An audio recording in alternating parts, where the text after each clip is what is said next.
When I buy a new book, which I do often, the first thing I do is I write my name and the date inside the front cover.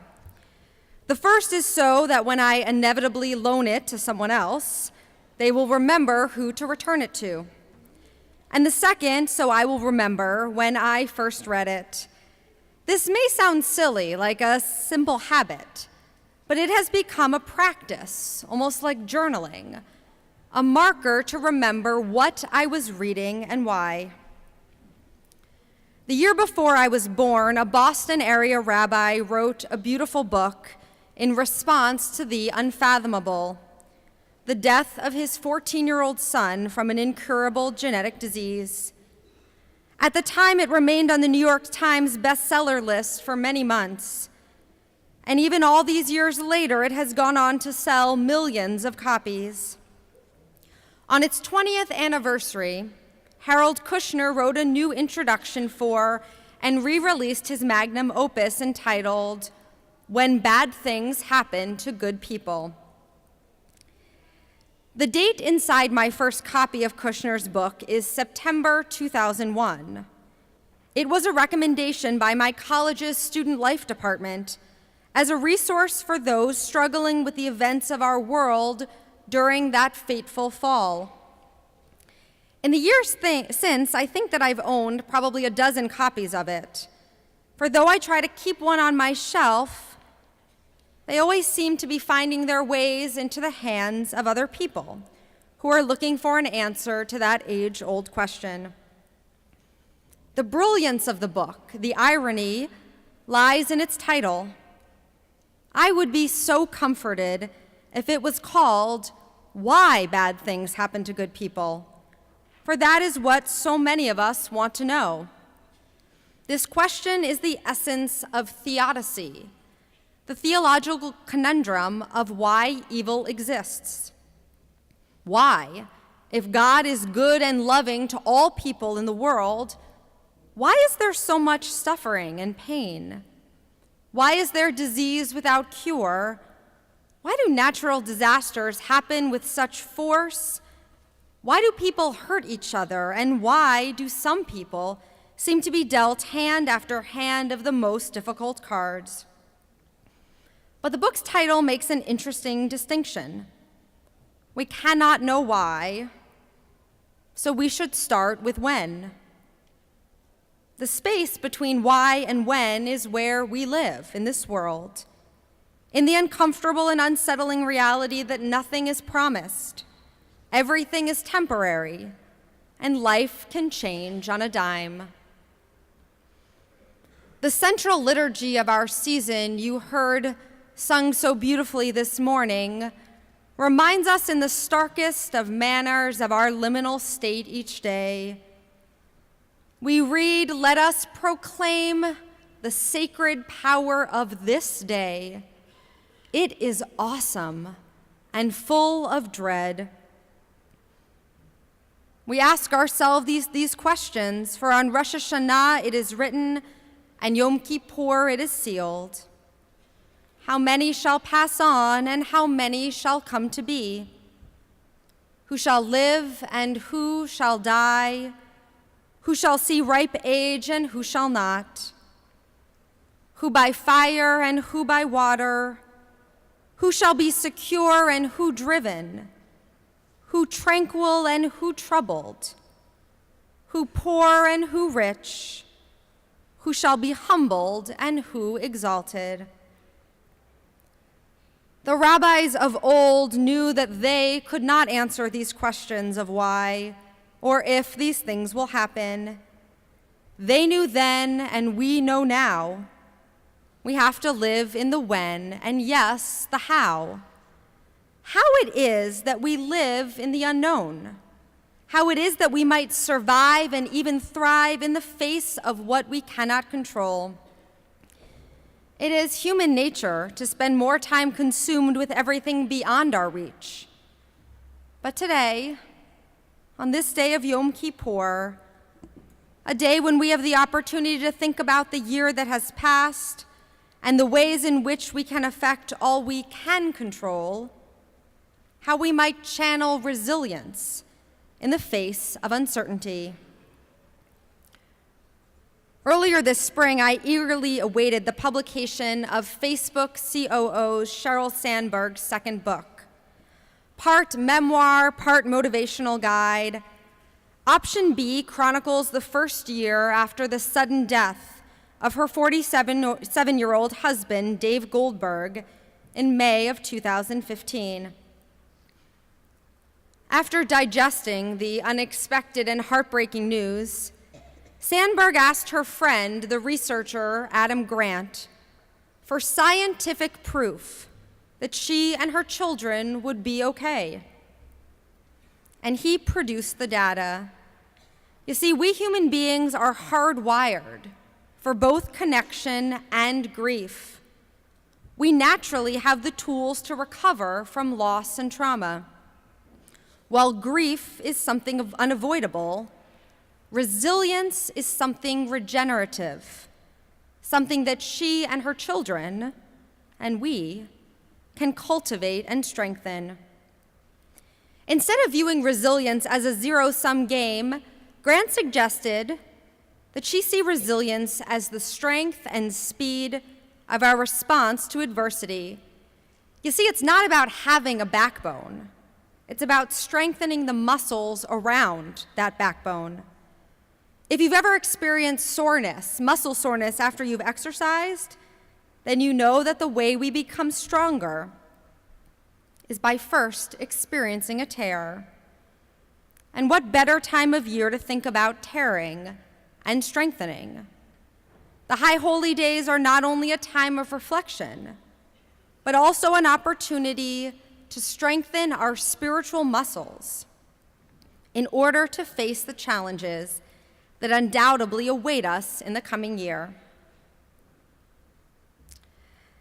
3 years ago, I stood before you and gave a sermon on perfection.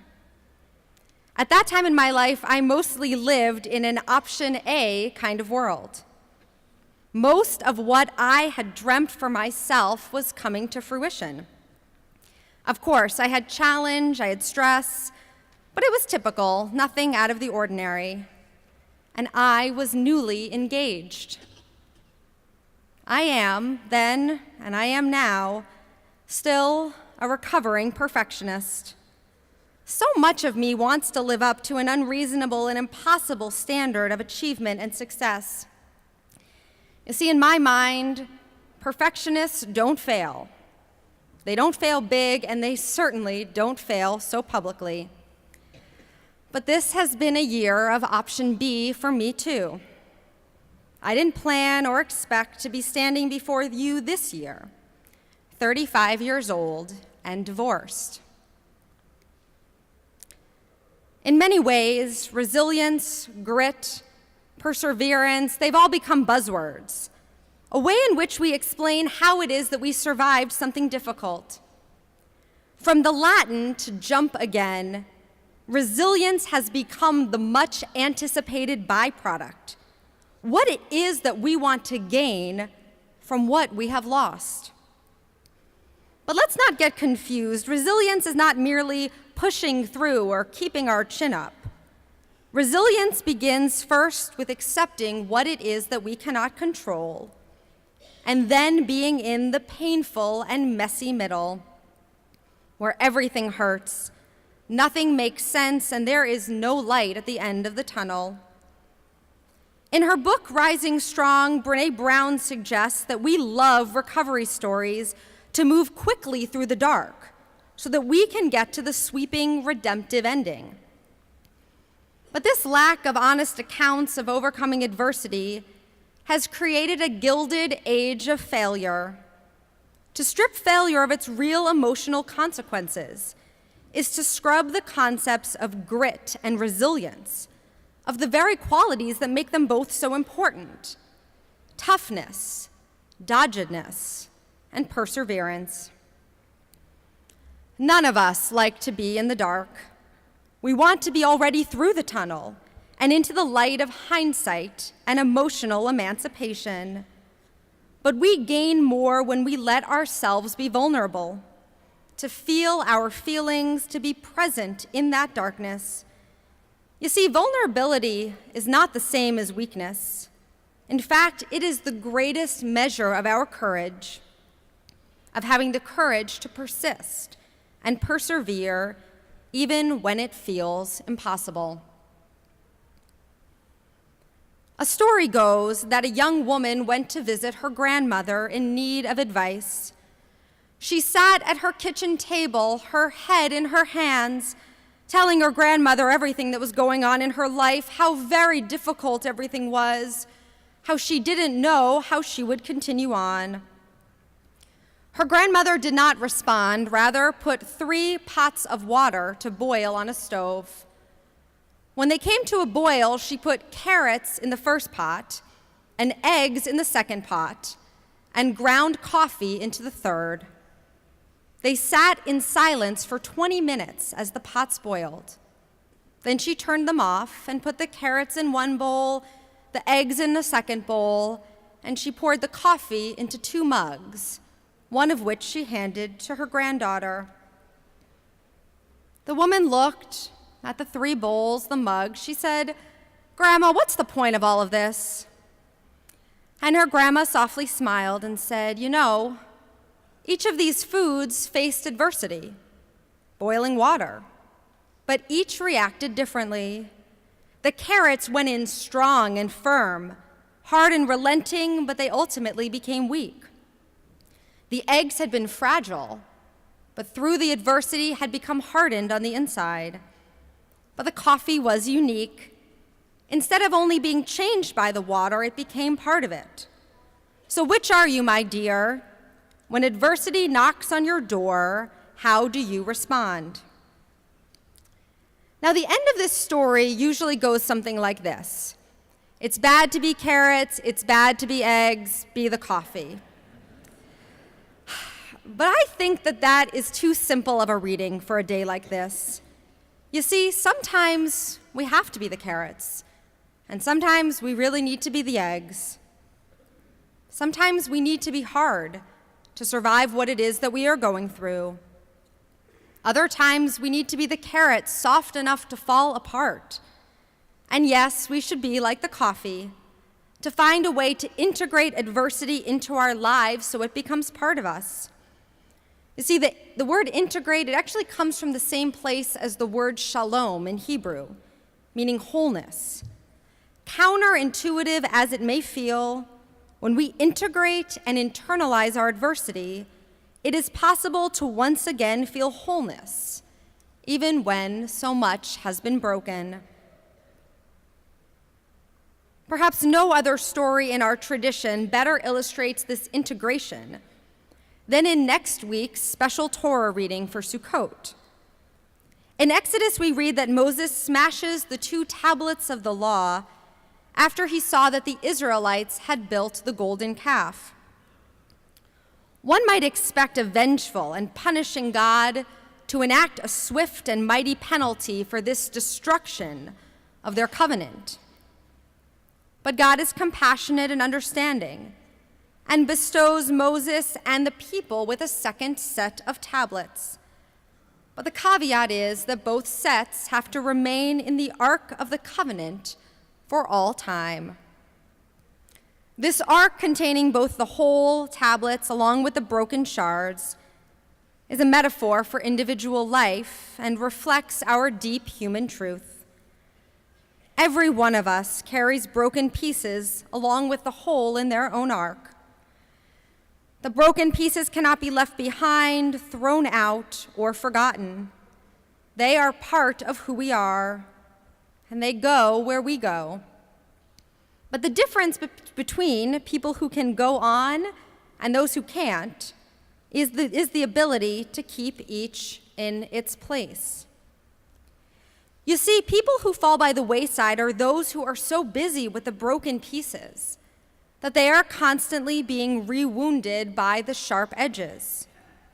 People who go on are those who are able to hold on to the broken pieces and yet maintain a concentration on the whole.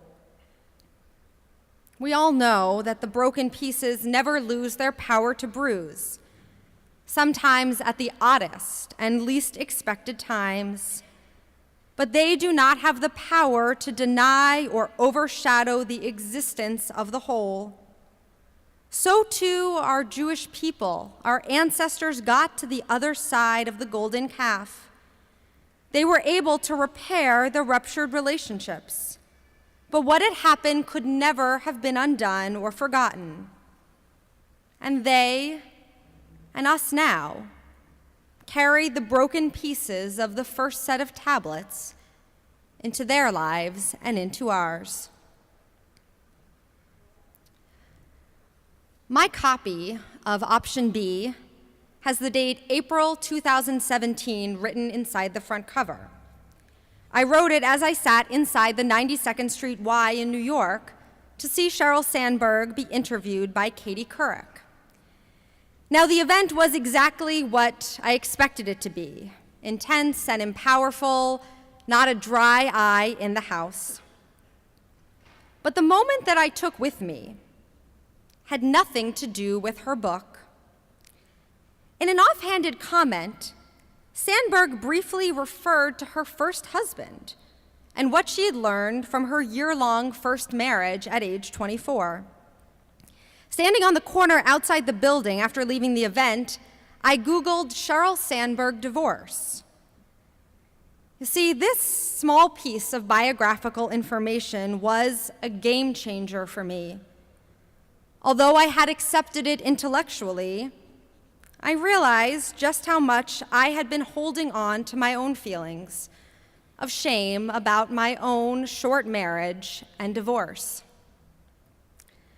From my internet search, I found an interview in which Sandberg reflected on that time in her life and how she saw herself as a public failure.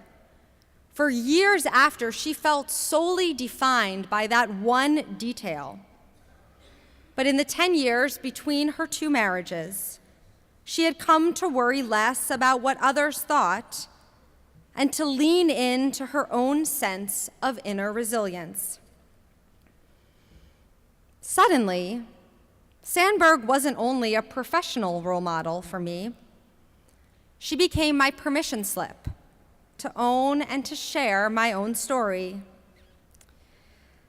You see, for most of last year, I felt like I was walking around with a scarlet D on my chest, especially when I thought about all of the ways in which so many of you had celebrated me during my engagement and my wedding in this very sanctuary, on this very bima, so beautifully in Steiner Auditorium.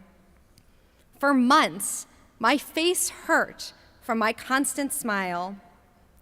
And when the Supreme Court ruled in favor of marriage equality the day before my wedding, I received so many messages of support and excitement now that my own would be legal in all 50 states.